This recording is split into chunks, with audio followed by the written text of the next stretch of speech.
What is calculus. দেখো তোমরা যেমন সেই 9 এর বছর থেকে বা 6 এর বছর থেকে অ্যালজেব্রা শুরু করছো, তোমরা যেমন জিওমেট্রি পড়তেছো, তোমরা যেমন ত্রিকোণমিতি পড়তেছো, ওইরকমই একটা ব্যাপারের নাম হচ্ছে আমাদের ক্যালকুলাস। সো ক্যালকুলাসটা অনেক বড় একটা জিনিস, মানে ইন্টারমিডিয়েট লেভেলের 2 বছর আমরা বুয়েটের সেকেন্ড ইয়ার পর্যন্ত ক্যালকুলাস করছি, তাতেও শেষ হয় নাই। ক্যালকুলাসটা এত বড়, সো এটা খুব মজার একটা জিনিস এবং আমি চেষ্টা করব তোমার সঙ্গে ক্যালকুলাসের একটা ভালোবাসা তৈরি হওয়ার জন্য। এটা আমার দরকার, আমার নিজের স্বার্থে দরকার। কারণ কি জানো, তুমি দেখবো অধ্যায় 3-এ গেলেই আমাদের ম্যাক্সিমাম ফিজিক্সের প্রমাণগুলা, যেমন তুমি 9-10-এ পড়ছিলা বেগের সংজ্ঞা, ত্বরণের সংজ্ঞা, F = ma, সব কিছু না ডাইভার্ট হবে ক্যালকুলাস দিয়ে। সো যদি একবার তোমাকে আমি মানে তোমার কাছে যদি এমন মনে হয় ক্যালকুলাসটা কঠিন, তাহলে আমার জন্য বিপদ। তুমি বলবা তাহলে ফিজিক্সটা কঠিন, কিন্তু আসলে জিনিসটা এরকম না। ক্যালকুলাসটা অনেক মজা। তুমি দেখো যারা ক্লাসটা ঠিকমতো করে বাড়ি কাজগুলো করবা আমার সঙ্গে, তারাই 2-3টা ক্লাস পরে বলবা কি রাকিব ভাইয়া ক্যালকুলাসই বেস্ট, ফিজিক্সের চেয়ে ভালো ক্যালকুলাস। তবে আসলে আমরা ক্যালকুলাসটা শিখতেছি ফিজিক্সটাতে ইউজ করার জন্য। হ্যাঁ, আমাদের ফিজিক্সের 80% ল্যাঙ্গুয়েজ ক্যালকুলাস দিয়ে চলে আসবে। সো আর যারা অলরেডি ভেক্টরটা পড়ে ফেলছো, উপাংশ বা অনেক কিছু করে ফেলছো, তারা তো জানোই যে আমাদের ভেক্টর ক্যালকুলাসের ম্যাথটুকুই বাকি আছে সিলেবাস। সো এটা একটা বিশাল ব্যাপার। হ্যাঁ, তো সবাই একটু আবহাওয়া যেহেতু একটু খারাপ, কেউ ওদিকে মনোযোগ না দিয়া একটু আমার কথাগুলো শুইনো, আর ডাবল খাটতে হবে। হ্যাঁ, একদিকে ভেক্টরের ম্যাথও করতে হবে, একদিকে ক্যালকুলাসও করতে হবে। আচ্ছা, একটু খেয়াল করো সবাই। ক্যালকুলাসের মেইন টপিকসটা হচ্ছে এটার আবিষ্কারকের নামটা একটু পরে বলি। হ্যাঁ, নামটা বলে ফেলি। নাম হচ্ছে বিজ্ঞানী স্যার আইজ্যাক নিউটন। নিউটনের একটা বিশাল আবিষ্কার হচ্ছে ক্যালকুলাস। হ্যাঁ, সো উনি যখন ঘোষণা করলেন যে ক্যালকুলাসের আবিষ্কারক আমি, এটা হচ্ছে ক্যালকুলাস, মানে তোমাদের কাছে যেন ক্যালকুলাস বলতে কি বোঝায়, এটা একটা ম্যাথের পার্ট, ম্যাথমেটিক্যাল পার্ট। যেমন ত্রিকোণমিতি করছো, সেমনি ক্যালকুলাস শুরু হচ্ছে আর কি। হ্যাঁ, সো ওনার সঙ্গে সঙ্গে সমসাময়িক অনেকগুলা বিজ্ঞানী ওনারাও দাবি করলেন যে না, এই জিনিসটাতে আমরাও বানাইছি বা এটার মতো আমাদের কাছেও এরকম উপাত্ত আছে। অর্থাৎ ক্যালকুলাসের আবিষ্কারক নিয়ে একটা ঝগড়া লাগলো। সেই মুহূর্তে বিজ্ঞানী নিউটন সাহেব প্ল্যান করলেন যে ঠিক আছে, তাহলে এটা রয়্যাল একাডেমি অফ ফিজিক্সে যাক বা ম্যাথমেটিক্সে যাক, ওরা এটার বিচার করো। তো এটা নিয়ে রয়্যাল একাডেমিতে মিটিং বসলো। রয়্যাল একাডেমিতে বসার পরে ওনারা গবেষণা করলেন, অনেক তথ্যপত্র বাঁচলেন এবং শেষ পর্যন্ত সবাই একমত হয়ে যে চেয়ারম্যান ছিলেন উনি ঘোষণা করলেন যে না, এটার আবিষ্কারক হচ্ছে বিজ্ঞানী স্যার আইজ্যাক নিউটন, অন্য কেউ না। আমার কোশ্চেন হচ্ছে ওই রয়্যাল একাডেমির তখন চেয়ারম্যানের নাম কি ছিল?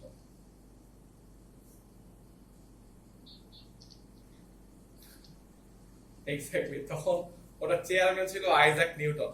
গল্পটা অন্য কারো কাছে শুনলে বাঙালি তো বলবা যে নিউটন শালা বাটপার। আসলে জিনিসটা তা না। বিজ্ঞানী নিউটন শুধু একা ভোট দেন নাই, সবাই মিলে সিদ্ধান্তে আসলো যে ক্যালকুলাসের আবিষ্কারক হচ্ছে নিউটন। হ্যাঁ, এই হচ্ছে জিনিসটা। আবার তুমি ক্যালকুলাস পড়তে করতে যে ওর নাম বলো লিবনিজ, এরকম অনেক থিওরেম পড়বা আস্তে আস্তে, এখন না, আরো অনেক পরের কথা বলতেছি। যাই হোক, এটা গল্প বলে শুরু করলাম। যদি কেউ জিজ্ঞেস করে হোয়াট ইজ ক্যালকুলাস, বলবা ম্যাথের একটা শাখা এটা একটা। হ্যাঁ, ক্যালকুলাস। ক্যালকুলাস পড়তে গেলে আমাদের প্রথমেই বলতে হবে ক্যালকুলাসকে 2টা পার্ট করে পড়তে হয়। 2টা পার্ট। প্রথম পার্টটার নাম হচ্ছে ডিফারেন্সিয়েশন। ডিফারেন্সিয়েশন।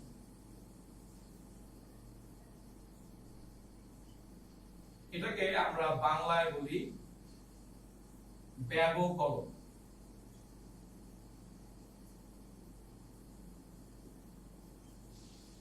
এটাকে কেউ কেউ নাম দিচ্ছে অন্তরীকরণ। ডিফারেন্সিয়েশনকে কেউ কেউ নাম দিচ্ছে ব্যবকলন, কেউ কেউ নাম দিচ্ছে অন্তরীকরণ। ডিফারেন্সিয়েশন,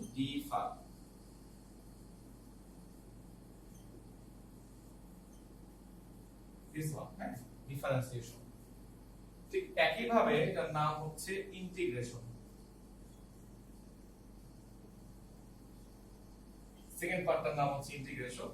বাংলা হচ্ছে যোগজীকরণ। বাংলাগুলো খুব সুন্দর।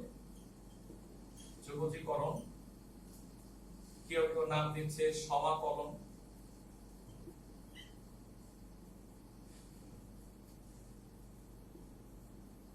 বলে ইন্টিগ্রেশন।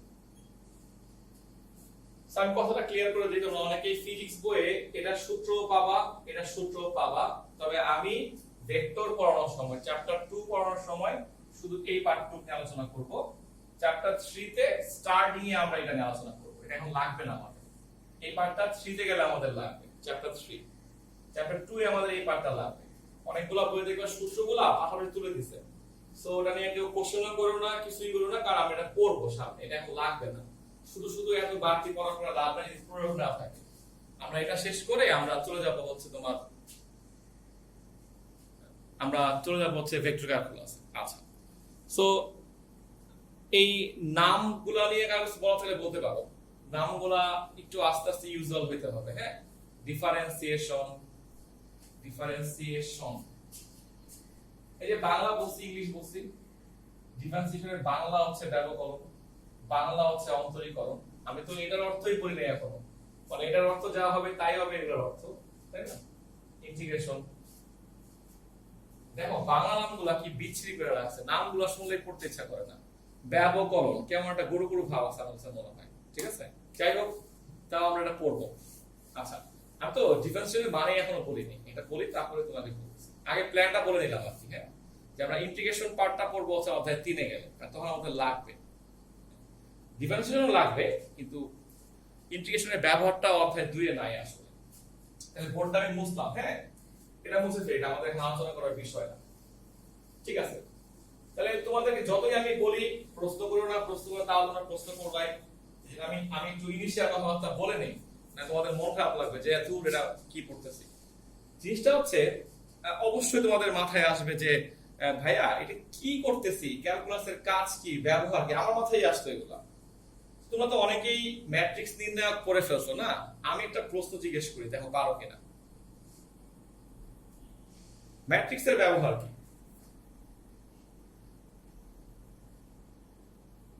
তোমরা খোলা মনে আমার সাথে আলোচনা করো, কেউ ভয় পায় না। ম্যাট্রিক্সের ব্যবহার জানো কেউ?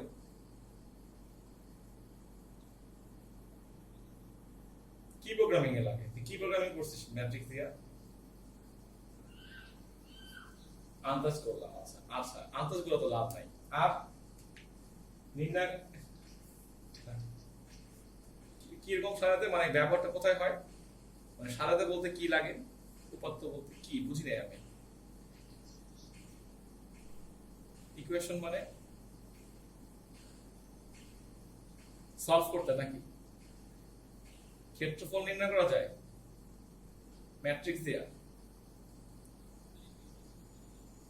আচ্ছা, ইকুয়েশন সলভ করা যায়, ঠিক আছে, মানলাম। তাহলে একটা ব্যবহার বের করবো, অনেক খুঁজে খুঁজে যে ইকুয়েশন সলভ করা যায়।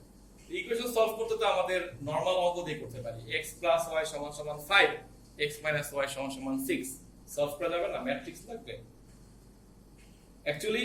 আমরা না না আসলে অ্যানসারটা হচ্ছে আমরা ম্যাট্রিক্সের ব্যবহার এখনো পড়েই নাই, বুঝছো? তোমরা অনেক কষ্ট করছো যে না রাকিব ভাই যখন বলছে আমাকে অ্যানসার দিতেই হবে, না তা বলি নাই। আসলে আমরা এখনো ম্যাথ শিখতেছি, আমরা ক্যালকুলাস শিখবো, আমরা বিন্যাস সমাবেশ শিখবো, আমরা দ্বিপদী শিখবো। আমাদের হায়ার লেভেলে গেলে আমরা ম্যাথ নিয়ে যদি পড়ালেখা করি তাহলে ম্যাথের ব্যবহারগুলো দেখবো, বুঝতে পারছো? তো আসলে আমরা কোনো ম্যাথের ব্যবহার জানি না, আমরা শুধু শিখতেছি। সেম ভাবে আমি তোমাকে এটা বলতেছি না যে তুমি ক্যালকুলাসের ব্যবহার শিখবা না। আমরা যখন ক্যালকুলাস এই পার্টটা আর এই পার্টটা শেষ করব, তারপর আমাদের চ্যাপ্টার একটা আমাদের ম্যাথ বইয়ে আছে, একদম লাস্ট চ্যাপ্টারটা, চ্যাপ্টার 10 এ, ওখানে আমাদের একটু ক্যালকুলাসের ব্যবহার দেখাইছে। তা আমি তোমাকে একটা ধারণা দিই যে আসলে ক্যালকুলাস দিয়ে আমরা কি করি। আসলে আমাকে যদি কেউ কোশ্চেন জিজ্ঞেস করতা যে ক্যালকুলাসের ব্যবহার কি, তা আমি বলতাম যে আসলে ক্যালকুলাসের ব্যবহার নাই কোনটা, আমি অবাক হয়ে জিজ্ঞেস করতাম যে ক্যালকুলাসের ব্যবহার নাই কোথায়? ফিজিক্স বইয়ে আছে, কেমিস্ট্রি বইয়ে আছে, বায়োলজি বইয়ে আছে, ম্যাথ বইয়ে আছে, পরিসংখ্যান বইয়ে আছে, নাই কোথায়? ক্যালকুলাস ছাড়া আমাদের জীবনই চলবে না। হ্যাঁ, তো এরকমই ধরো তোমার আব্বা বা তোমার আব্বাই ধরো তোমাকে একটা প্রস্তাব দিছে, তুমি একটা খুব ভালো রেজাল্ট করলা ইন্টারমিডিয়েট পরীক্ষায়, বলো তুমি একটা ভালো ভার্সিটিতে চান্স পাইলে তোমাকে গুলশান লেকের পারে একটা প্লট কিনে দেবে আঙ্কেল। প্লট, সুন্দর লেকের পারে, একদম মনোরম পরিবেশ, সুন্দরভাবে থাকতে পারবা। তুমি তো এই আনন্দে হেভি জোশে পড়ালেখা করতেছো যে আমার টিকতে হবে, আর তুমি টিকলা আলটিমেটলি ভালো জায়গায়। এখন আঙ্কেল তোমাকে বললো যে দেখ জমিটার শেপটা হচ্ছে এরকম,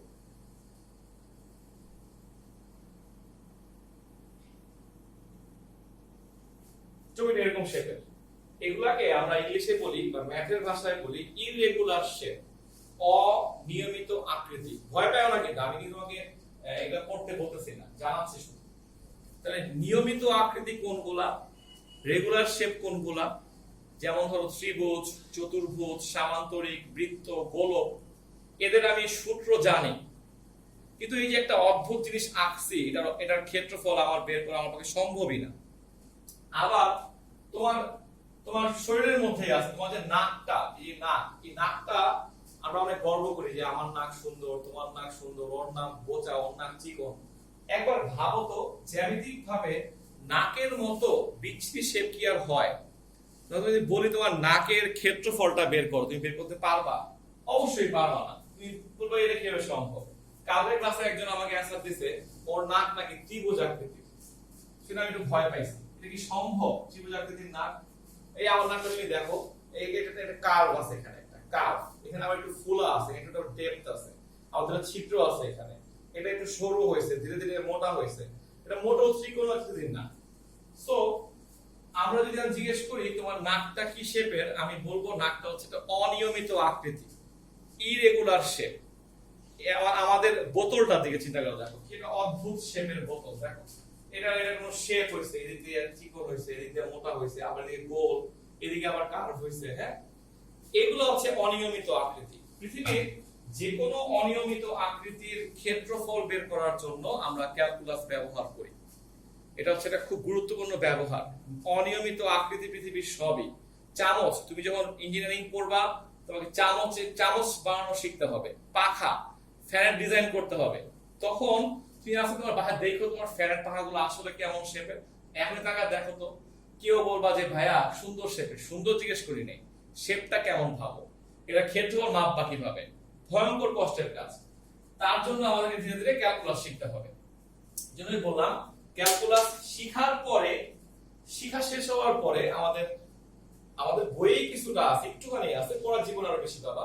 যে কোনো বিষয়ের, যে কোনো বস্তুর ক্ষেত্রফল, আয়তন, এইগুলো নির্ণয় করার জন্য আমরা ক্যালকুলাস ব্যবহার করি। ক্যালকুলাসের যদি পৃথিবীতে 100টা ব্যবহার থাকে, আমি মাত্র একটা ব্যবহারের কথা বললাম তোমার মনকে শান্ত করার জন্য, যে না ক্যালকুলাস পৃথিবীতে একটা জরুরি জিনিস। আমি তোমাকে একটু হিন্টস দেই। দেখো তোমরা 9 10 এ অনেক এই ধরনের ম্যাথ করছো, আবার চ্যাপ্টার 3 তে গেলে করবা। এই যে আমরা এরকম ক্ষেত্রফলের ম্যাথ করছি না, এরকম একটা ক্ষেত্রফল, এরকম এর ক্ষেত্রফল মাপো। তো আমরা এটাকে দুই ভাগ করতাম, মনে আছে? যে এটাকে যোগ করতাম বা বাড়াতাম, তারপরে এটার ক্ষেত্রফল ভাবতাম, এটার ক্ষেত্রফল ভাবতাম। জাস্ট এই জিনিসটাই যদি অনেক সূক্ষ্মভাবে করা হয়, এটার ক্ষেত্রে ভাবো। এটাকে অসংখ্য ভাগে আমি ভাগ করব, এমন এমন ভাগে ভাগ করব যেই ভাগগুলো থেকে আমি বলতে পারবো শেপটা হচ্ছে এরকম। ধরো এটা দেখতে মনে হচ্ছে কিছু না, আমি যদি খুব ক্ষুদ্র ভাগে ভাগ করি, দেখো তো খুব আরো ক্ষুদ্র, আমি তো আঁকতে পারতেছি না, বোর্ডে অনেক চিকন হয়ে যাবে। তাহলে এটা অনেকটা একটা সামান্তরিকের মতো শেপ হতে পারে। বা ধরো আমি এখানে একটা কার্ভ আঁকলাম, ত্রিভুজের মতো করে চিন্তা করলাম, একটা ত্রিভুজ আঁকলাম। অর্থাৎ এটাকে তুমি যত সূক্ষ্ম করে ভাগ করতে পারবা, এই যে ভাগ করতেছি, পার্ট করতেছি, পার্টটার নামই হচ্ছে অন্তরীকরণ। অন্তরীকরণ করার মানে হচ্ছে ডিফারেন্সিয়েশন করার মানে হচ্ছে ডিফারেন্স করা। অর্থাৎ বিশাল একটা ক্ষেত্রকে আমি পার্ট করতেছি, ক্ষুদ্র ভাগে ভাগ করতেছি, এই ভাগগুলোর নাম হচ্ছে ডিফারেন্সিয়েশন করা। কেউ কিন্তু ভয় পায় না, আমরা ডিফারেন্সিয়েশন শুরু করতেছি না, শুধু আলোচনা করতেছি হোয়াট ইজ ডিফারেন্সিয়েশন। অর্থাৎ বিশাল একটা ক্ষেত্রকে যখন আমরা পার্ট করে ছোট ছোট অংশে ভাগ করব, এই ভাগগুলোর নাম হচ্ছে ডিফারেন্সিয়েশন। কেমন? দেন আমরা সবগুলা পার্টের ক্ষেত্রফল বা আয়তন বের করার পরে আমরা ফাইনালি ওদেরকে যোগ করব, দ্যাট ইজ ইন্টিগ্রেশন। ইন্টিগ্রেট করার কথার মানে হচ্ছে ক্ষুদ্র পার্টগুলোকে আমরা যোগ করা। তোমরা ম্যাথের প্র্যাকটিক্যালও করবা এই কাজগুলা, এত বড় জিনিস করবা না, কিন্তু করবা। সো এভাবে শিখতে পারি ক্যালকুলাস দুইটা ভাগে ভাগ করা যায়। একটা হচ্ছে ডিফারেন্সিয়েশন, এটার মানে হচ্ছে বিশাল একটা বস্তুকে ছোট ছোট ভাগ করা। তাহলে ক্ষুদ্র ভাগগুলোকে যখন আমি যোগ করতে শিখবো, তার নাম হচ্ছে ইন্টিগ্রেট করা। ইন্টিগ্রেট করার বাংলা হচ্ছে যোগ করা। সো মনকে শান্ত করার জন্যই বললাম যে ক্যালকুলাসের একটা পার্ট হচ্ছে ডিফারেন্সিয়েশন, একটা পার্ট হচ্ছে ইন্টিগ্রেশন। আমরা আজকে ডিফারেন্সিয়েশন শুরু করতে যাচ্ছি। এটা কি জিনিস তা একটু বোঝাইলাম। আর তারপরও কারো মন শান্ত না হয়, তাকে একটা উপদেশ দিই, তুমি আগে ক্যালকুলাসটা শিখো, সূত্রগুলা পড়ো, সূত্রগুলা বুঝো, ম্যাথ বইয়ে সূত্রগুলার প্র্যাকটিস করো। আর আমাকে যদি কেউ জিজ্ঞেস করে অ্যাজ এ ফিজিক্স টিচার ক্যালকুলাসের ব্যবহার কি, আমি বলবো ফিজিক্স পড়াইতে ফিজিক্সে ক্যালকুলাস শিখতে হয়। অর্থাৎ ভেক্টর ক্যালকুলাসে যদি কেউ পাকনা হইতে চায়, মানে খুব ভালো হইতে চায়, তাকে ক্যালকুলাস অ্যাট লিস্ট আমার ক্লাসগুলো করা লাগবে, নাহলে কিচ্ছু বুঝবে না সে। তাহলে আমরা অগাস্ট মাসে একটা ব্যাচ নতুন স্টার্ট করবো, ওখানে আমি ক্যালকুলাস পড়াবো না, কারণ পড়ানোর সময় থাকবে না, সত্যি কথা। তখন আমি বলবো যে যারা ম্যাথ করো ওখানে স্যারের কাছে ক্যালকুলাস শিখে আসো, কারণ তাদেরকে যদি আমি ক্যালকুলাস পড়ে যাই তাহলে কি আমি 2 মাস লাগায় ভেক্টর পড়াবো? এটা কি সম্ভব? সম্ভব না। এই জন্যই নতুনদেরকে বলছি এখানে ক্লাসটা করে ফেলো, তাহলে আমরা আগায় যাচ্ছি আর তোমাদের জন্য ভালো হলো। এই আর ক্যালকুলাস থেকে কেউ বিরক্ত হয় না আমার উপর, হ্যাঁ? যাও, কেউ কোনো প্রশ্ন করলে করতে পারো, এতটুকু আমি শুরু করবো এখন পড়াটা। প্রশ্ন করতে পারো, মনে যেটা যেটা আসছে বলতে পারো, আমি অ্যান্সার দিই। প্রশ্ন করো। ভয় কি তপ্তা খেয়ে গেলা? ভয় পেয়ে গেলা? আরে ভয়ের কিছু নাই, আমি বলছি তোমাকে আমি ভালোবাসায় ছাড়াবো এর সাথে। দেখো না, ডিফারেন্সিয়েশন। ওকে,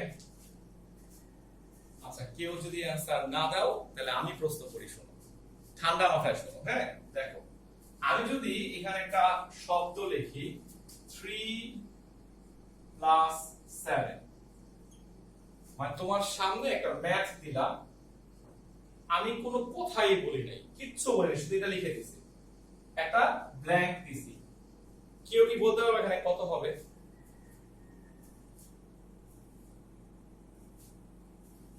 আচ্ছা 10। এখন একজনই আচরণ, সবাই কথা একজন কথা বলো, তুমি কিভাবে বুঝলে 10 হবে এটা? আমি তো কোনো কথা বলি না, কথা বলছি। যোগ করতে গিয়ে আমি তোমাকে এক্স্যাক্টলি, আচ্ছা তার মানে একটা যোগ চিহ্ন দিয়েছি, তুমি বুঝতে পারছো, সবাই চিনো। তোমার আম্মা যখন তোমাকে স্কুলে ভর্তি হয়ে শিখেছিল তখন উনি অনেক কষ্ট করে শিখেছিল। স্কুলে ভর্তি হওয়ার আগে এইসব জিনিস শেখানো যে কি পরিমাণ টাফ কাজ, ওই একটা কারণে আব্বা আম্মার সারা জীবন সম্মান করা উচিত, বুঝছো? ওনারা অনেক সময় বলেছে এমনি দাগ দাও, এমনি দাগ দাও, এমনি দাগ দাও, এক সময় তোমার যোগ হয়েছে। ওই দিকটি তোমাকে আন্টি বলতো যে এটা একটা অপারেটর, তুমি পড়াই করতে না, বুঝছো? কিন্তু বড় হইছো, এটা একটা অপারেটর আমার জন্য। অপারেটরের বাংলা কি? যে আমাকে অপারেট করে, তাই না? যে আমাকে বুঝাচ্ছে এটা করতে হবে। কিরকম? এটা ল্যাঙ্গুয়েজ। এই সাইনটা আমরা সবাই চিনি, এখানে যে 60 জন আছো সবাই মুহূর্তের মধ্যে চলে আসছে 10 হবে, আমি জানি। কেউ হয়তো বা বলো নাই, কেউ হয়তো বা বলছো। এই অঙ্কটার মধ্যে দুইটা অপারেটর আছে, দেখো, একটা হচ্ছে প্লাস, একটা হচ্ছে ইকুয়াল। এখন আমি যদি এখানে ইকুয়াল না দিয়া এভাবে একটা সাইন দিয়ে রাখতাম, বড় চিহ্ন, তাহলে কি তুমি এখানে 10 লিখতা? অবশ্যই না। তখন বলে 3 + 7 যদি 10 হয়, 10 এর চেয়ে বড় কেউ হবে, তখন তুমি লিখতা রাকিব ভাই এটা হবে 11 থেকে অসীম পর্যন্ত, এভাবে লিখে দিতাম। এই দ্যাট মিন্স আমরা আমাদের জীবনে এখন পর্যন্ত অনেকগুলো অপারেটরের সাথে পরিচিত হয়েছি। তো আমরা এমন না যে আমরা কোনো অপারেটর কোনোদিন দেখি নাই বা শুনি নাই, আমরা আজকে পর্যন্ত বহুত অপারেটরের সঙ্গে আমাদের পরিচয় হয়েছে, বহুত, শেষ নাই। সো আমি যদি তোমাকে এখন বলি যে ক্যালকুলাসের ডিফারেন্সিয়েশন করার একটা অপারেটর থাকা উচিত, একটা সাইন থাকা উচিত, তাই না? নাহলে কি আমি বারবার লিখবো বাংলায় ডিফারেন্সিয়েশন করো, ডিফারেন্সিয়েশন করো? আচ্ছা লিখলাম, ধরো আমি লিখলাম 3 + 7, এই যোগটা আমি আর তুমি না রিডিং করতে পারতেছি, তুমি সবাই রিডিং করতে পারবে? তা তো অবশ্যই না, সবাই তো বুঝবে না যেটা যোগ চিহ্ন। তো সবার জন্য প্রচলিত একটা চিহ্ন দরকার, যে চিহ্নটাকে আমরা বলতেছি অপারেটর। গোপনে বলে রাখি, কাউরে বইলো না, অ্যাকচুয়ালি অপারেটরের সংজ্ঞা আমাদের পরীক্ষায় আসবে, ওইটা আমি তোমাকে শিখিয়ে দিব, একটু পরে লিখে দিব। কিন্তু আগে তো বুঝো হোয়াট ইজ অপারেটর। অপারেটর মানে হচ্ছে যে আমাকে অপারেট করতেছে। সো এই কঠিন শব্দটা বলার আগে আমি একটু ব্যাখ্যা দিয়ে নিলাম যে অপারেটর কি। সো ডিফারেন্সিয়েশনের অপারেটর বিজ্ঞানী নিউটন তৈরি করে রেখে গেছেন আমাদের জন্য। উনি বললেন লিখবা ডি, ছোট হাতের ডি লিখবা।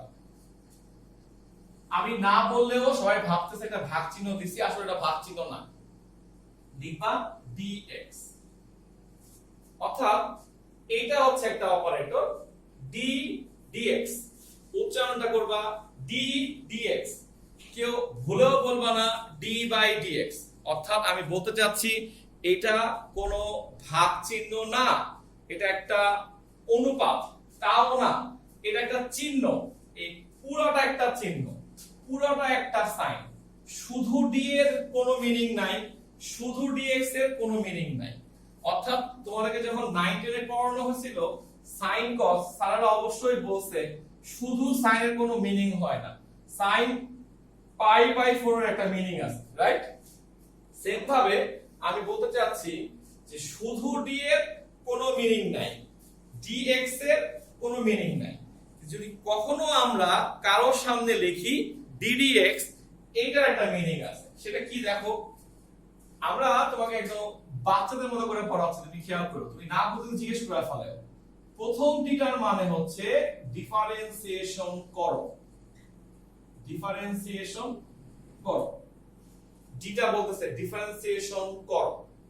আর পরের ডিএক্স টা, এটা কিন্তু একটা পদ, কেউ আবার ভাইবো না ডি একটা এক্স একটা, আমরা লিখি না ডি1 জাস্ট ওভাবে ডিএক্স লিখছি। এটার বাংলা অর্থ হচ্ছে এক্স অক্ষের সাপেক্ষে।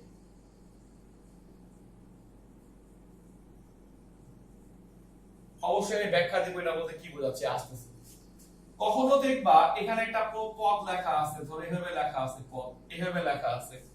কখনো দেখবা পদটা এখানে লেখা আছে, কখনো দেখবা পদটা এভাবে লেখা আছে, এই মানে ব্র্যাকেটে দেয় না কিছু, একই মিনিং করে।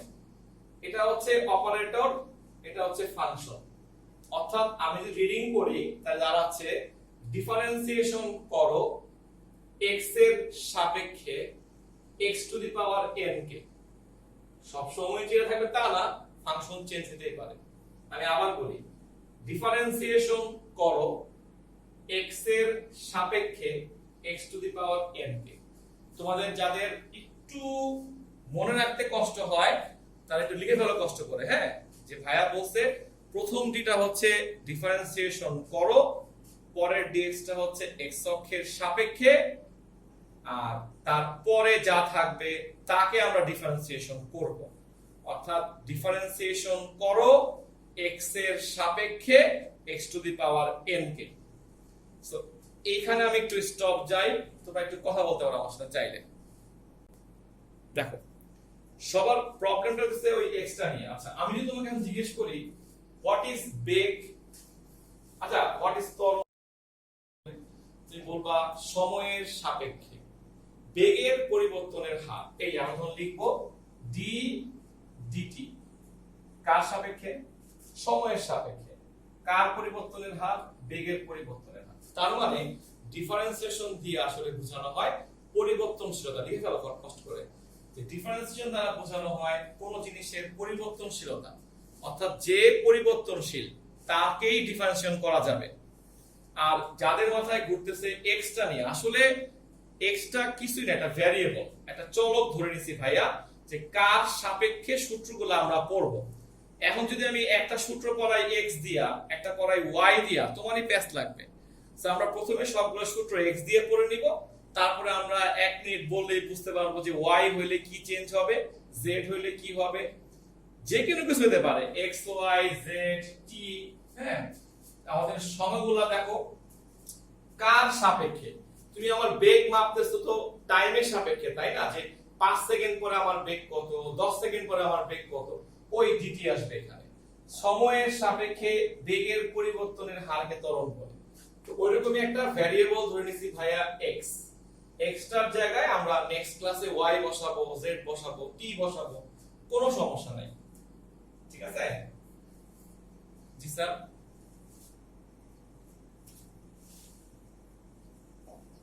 না ঠিক এখানে আসলে এক্স অক্ষ সাপেক্ষে বোঝাচ্ছে না, বলছে এক্স এর সাপেক্ষে, মানে অক্ষটা তো যে কোনো কিছু হতে পারে, সো এক্স এর সাপেক্ষে। আর ভেক্টরের ক্ষেত্রে আমরা 3টা অক্ষ মেনে করি, তোমরা জানো, এক্স অক্ষ, ওয়াই অক্ষ, জেড অক্ষ, তাই না?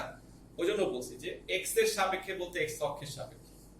এক্স টা একটা মান। আমি আগে সহজ করে বলি, যখনই আমরা ম্যাথ করার সময় এখানে এক্স লিখবো না, তখন এই ফাংশনটা সব এক্স দিয়ে লিখতে হবে, এটাই হচ্ছে কাহিনী।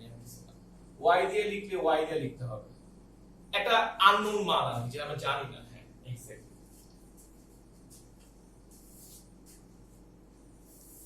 কোশ্চেন আরো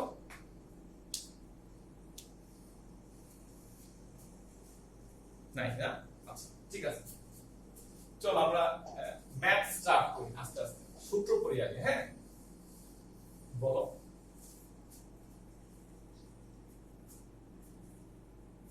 আচ্ছা তুমি বেগ কিভাবে বের করবা বলো আমাকে, মানে বেগ কিভাবে বের করবা? বেগ মানে ব্যাপারটা ডিফারেন্সিয়েশনের ক্ষেত্রে কেন আছে তো আমি ব্যাখ্যা দেই তাই যখন কোশ্চেনটা করে ফেলছো। সেটা হচ্ছে ধরো তোমার 9 এ বলা হয়েছিল যে তোমার আদি বেগ হচ্ছে 5 মিটার পার সেকেন্ড, 10 সেকেন্ড পরে গিয়া শেষ বেগটা হচ্ছে 15 মিটার পার সেকেন্ড। ওকে, তোমার জন্য এই কোশ্চেনটা মাঝখানে কোনো বেগের পরিবর্তন হয়নি, তাইলে তুমি যে সারা জীবন আদি বেগ আর শেষ বেগ নিয়ে কাজ করলা, মাঝখানে তো বেগ ছিল, সেই বেগগুলোকে হবে। অর্থাৎ আমি বলতে চাচ্ছি তুমি যদি 10 সেকেন্ড পরে একটা টাইম মাপ, একটা বেগ মাপো, আর আমি যদি 5 সেকেন্ড পরে একটা বেগ মাপি, তাহলে কার ভুল হওয়ার চান্সটা বেশি বলতো? ভুল হওয়ার মানে বুঝছো?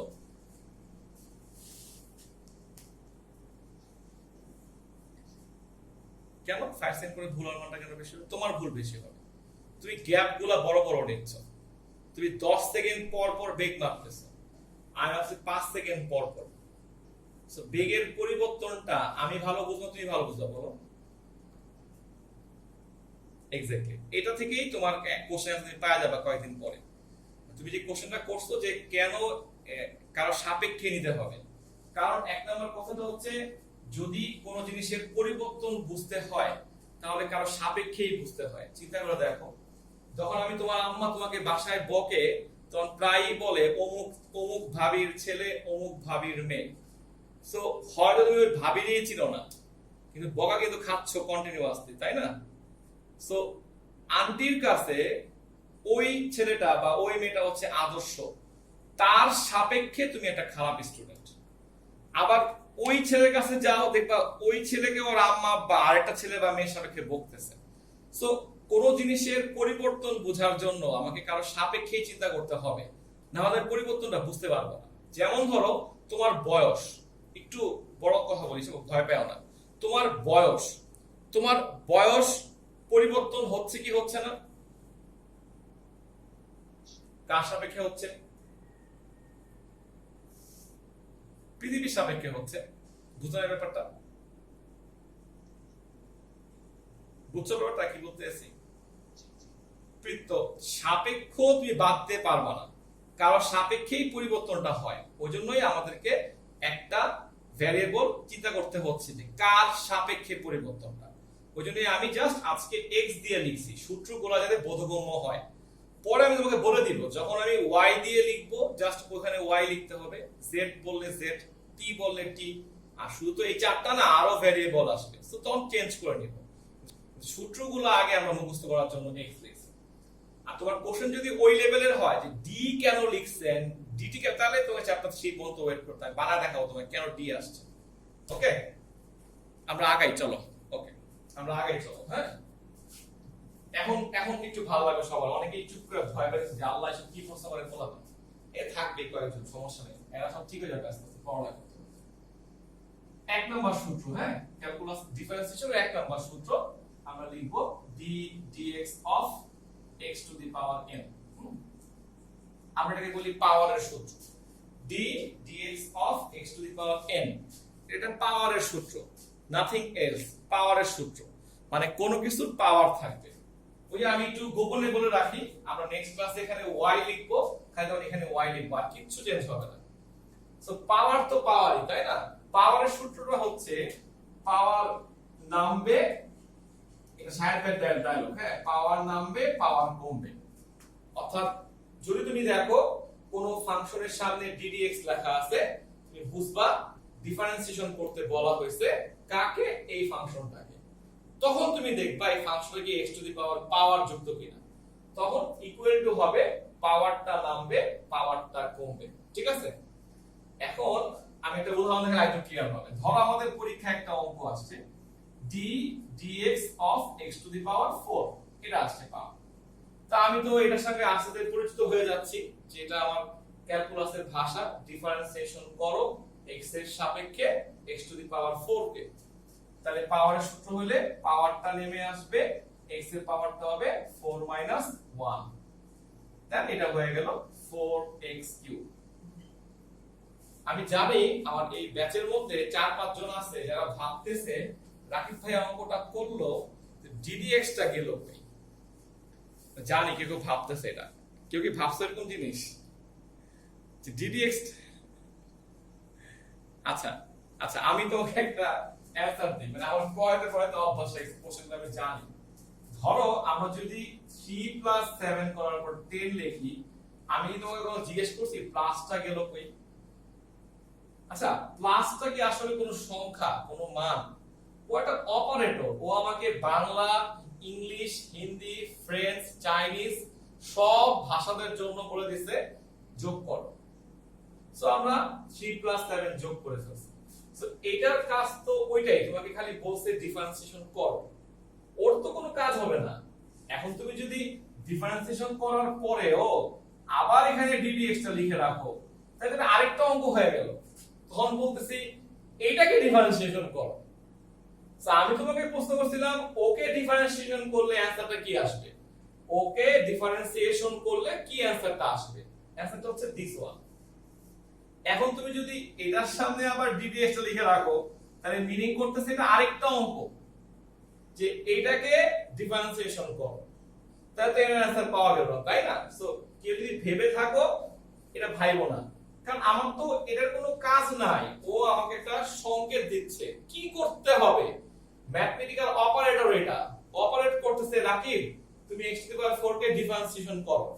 তখন আমার মাথায় আসবে যে পাওয়ারের সূত্র ছিল পাওয়ারটা নামবে পাওয়ারটা কমবে। জাস্ট ম্যাথ বইয়ের সঙ্গে আমার পার্থক্য হচ্ছে আমি তোমারে এটা মুখস্থ করতে বলতেছি, ম্যাথ বইয়ের একটা চ্যাপ্টারই আছে, মূল নিয়মে করতে হয়, ওখানে তোমাকে এটার প্রমাণটা দেখাবে যে এটা থেকে এটা কিভাবে আসছে। মজার বিষয় হচ্ছে ওইটা প্রমাণ করতে গেলে আরেকটা সূত্র ইউজ করবে, ওই স্যাররে আবার জিজ্ঞেস করবে ওইটা কই থেকে আসছে, তখন তোমারে বলবে যে আরেকটু ওয়েট করো 2 বছর পরে শিখতে পারবা। বুঝতে পারছো? সো ম্যাথের সূত্রগুলো এভাবেই আসে, একটা থেকে ল্যাস ধরে ধরে আসে। সো কেউ ভয় পেও না, হ্যাঁ?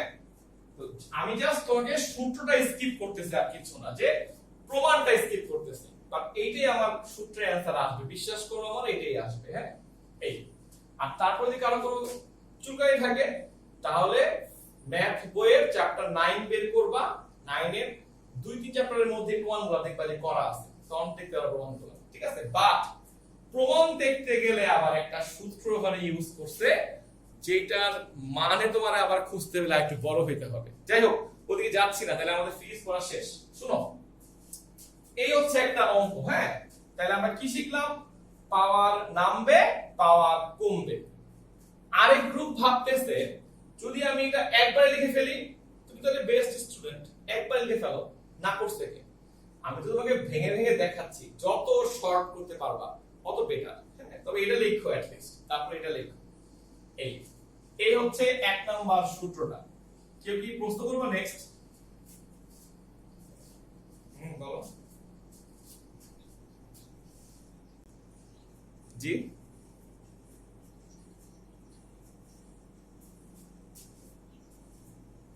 এটা এটা এটা পরের জিনিস। এটা যখন ফিজিক্সের ম্যাথ তুমি করবা তখন ডি এর তো কোনো ভ্যালু নাই, এক্স এর মান দিবে। তোমাকে বলতে পারে যে x = 2 বিন্দুতে, তখন তুমি এটা বের করার পরে x এর মান 2 বসায় দিবে। বুঝছো? ওটা বলতে পারে, ওটা ম্যাথ করার সময়, এখন না, এখন মাথা গরম করো না, বলবো। ঠিক আছে, বাট এটা তো একটা রাশি। হ্যাঁ, বলো।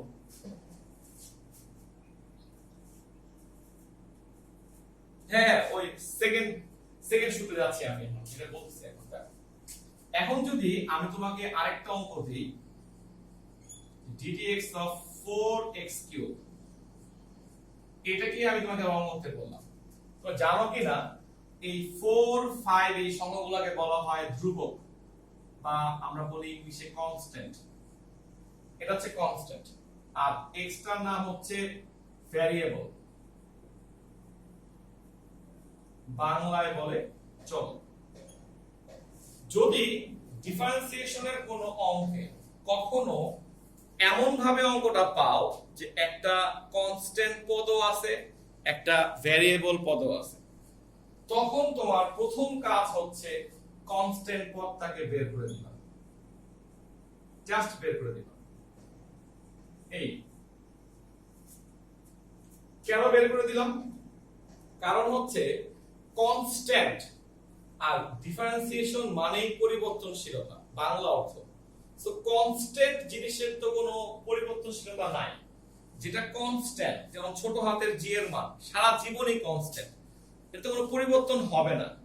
সো যদি কখনো তুমি দেখো যে আমরা এরকম কোন রাশি পাইছি ফাংশন যেখানে কনস্ট্যান্ট পদটাও আছে ভ্যারিয়েবলটাও আছে, প্রথম কাজটা হচ্ছে কনস্ট্যান্টকে বের করে দিবা, ওর কোনো কাজ নাই। এইবার তুমি তোমার ভ্যারিয়েবলের সূত্র অ্যাপ্লাই করো। পাওয়ারের সূত্র কি ছিল? পাওয়ারটা নামবে, পাওয়ারটা 1 কমবে, তার মানে কত হইল? 12x²। সিম্পল জিনিস, বুঝতে পারছো? আচ্ছা, এখন যদি তোমাকে আমি প্রশ্ন করি যে আমরা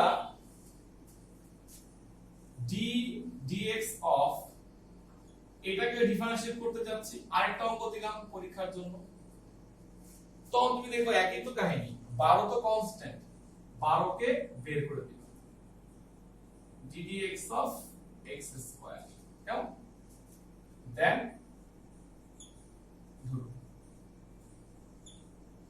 পাওয়ারটা নেমে আসবে, পাওয়ারটা 1 কমে যাবে, তাহলে হলো 24x। বুঝতে পারছো? জিনিসটা হচ্ছে এভাবে আগাবে, অর্থাৎ কনস্ট্যান্ট পদও থাকবে ভ্যারিয়েবলও থাকবে, আমরা কনস্ট্যান্ট পদটাকে বের করে দিয়ে ভ্যারিয়েবলটা নিয়ে কাজ করব। ওয়ার্ডগুলো একটু আস্তে আস্তে ক্লিয়ার হবে দেখবা। একই ভাবে আমি যদি 24x কে ডিফারেন্সিয়েট করতে চাই, মানে ডিফারেন্সিয়েশন করতে চাই, তখন 24 টাকে আমি বের করে দিব, d dx of x থাকবে। শুধু x মানে কিন্তু পাওয়ারটা হচ্ছে 1, তাই না? সো পাওয়ারটা নেমে আসবে, পাওয়ারটা 1 কমে যাবে। আমরা সবাই জানি কোন কিছুর পাওয়ার 0 হওয়া মানে সে হচ্ছে 1, তাই না? সো তুমি চাইলে এটাকে নাম্বার 3 সূত্রও বলতে পারো যে d dx of x মানে হচ্ছে 1। দেখো 1 ই আসছে লাস্ট পর্যন্ত এটা। আবার তুমি সূত্র দিয়েও করতে পারো, তোমার যেটা ভালো লাগে, হ্যাঁ? যে d dx of x মানে হচ্ছে 1।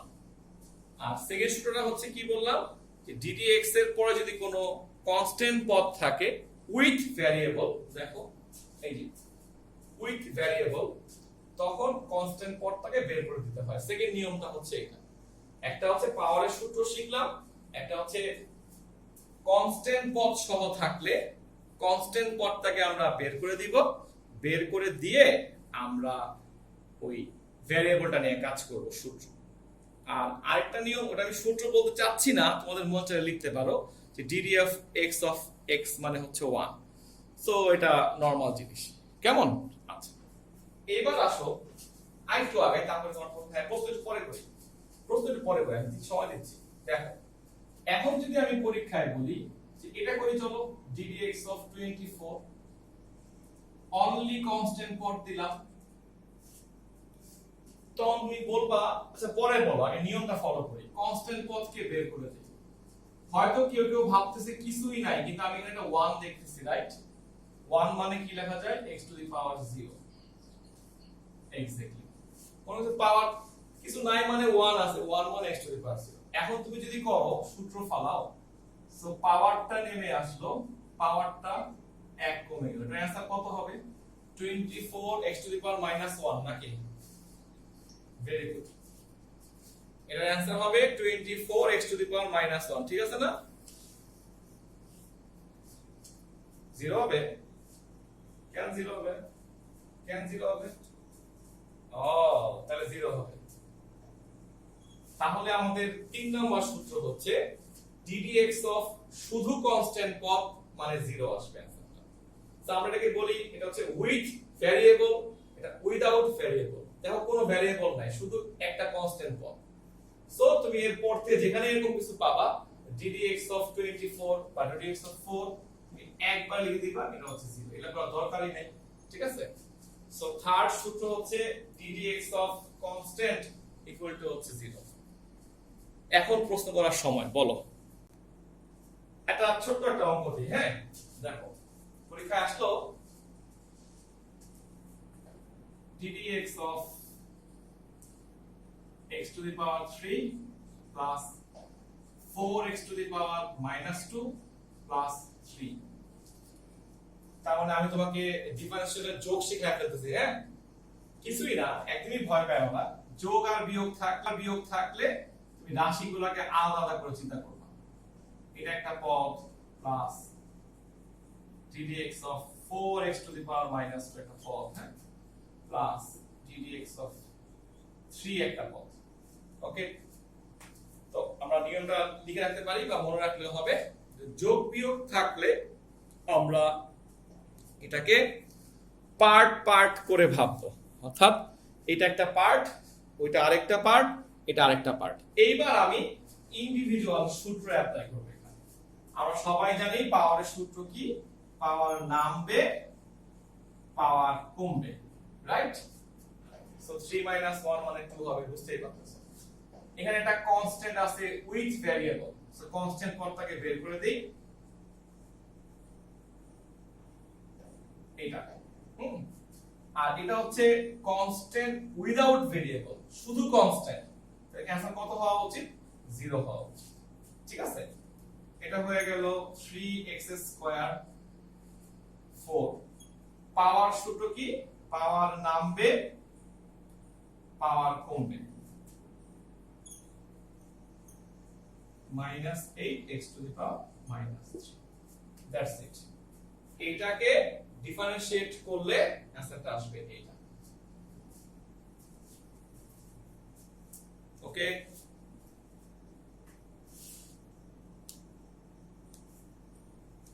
কোনো আপত্তি আছে কারো কোশ্চেনটা নিয়ে?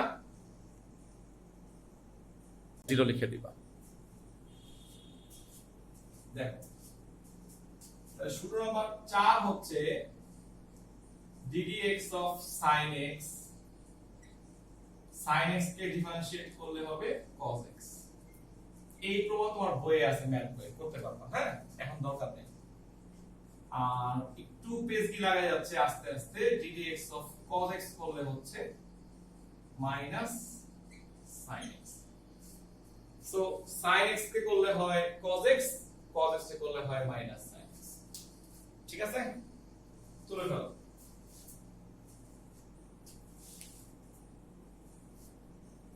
অবশ্য জি সেমটা হবে, তো এভাবে লিখবা যে ddx of, এভাবে লিখবা ddx of কনস্ট্যান্ট আর ফাংশন থাকলে কনস্ট্যান্টটাকে বের করে দিবা, এটাকে রেখে দিবা, এভাবে লেখা রাখো, তাহলে হবে 2 নাম্বার সূত্র হচ্ছে এটা। মানে কনস্ট্যান্ট দিয়ে আমি c কে বুঝাইছি, c বের করে দিবা, বাকিটা একটা কাজ করবা। তাহলে সবাই একটা ম্যাথ করো, অ্যানসারটা পাওয়ার পরে হাত তুলবা, হ্যাঁ কেউ আওয়াজ দিবা না মুখে, দেখি কয়জন পারো ম্যাথটা।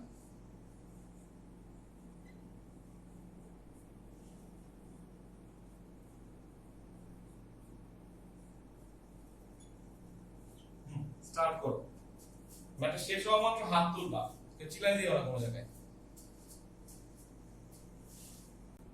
হাত নামায় ফেলতে বসাইলে। আচ্ছা দেখো প্রথমত ভাগ করো, জিনিসটা আলাদা করে ফেলো।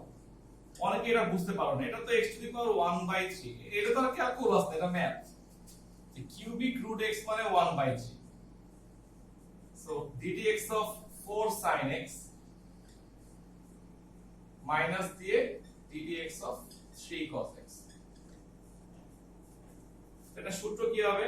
পাওয়ার নামবে পাওয়ার 1 কমবে, 4টা বের হয়ে গেল, sin x এ করলে হয় cos x, 3টা বের হয়ে গেল, cos এ করলে হয় মাইনাস sin x।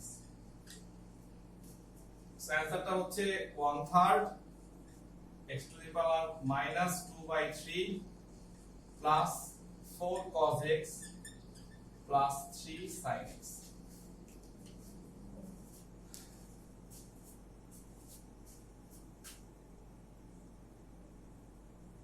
তুমি চাইলে আমাকে কোশ্চেন করতে পারো, কে কোথায় বুঝো নাই।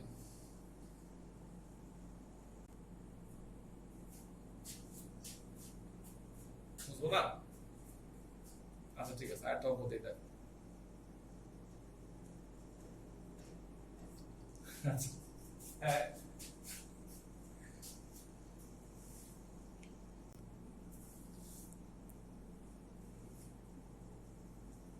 একজনের শেষ ম্যাথটা করো। আচ্ছা কর, আস্তে কর, সমস্যা নেই।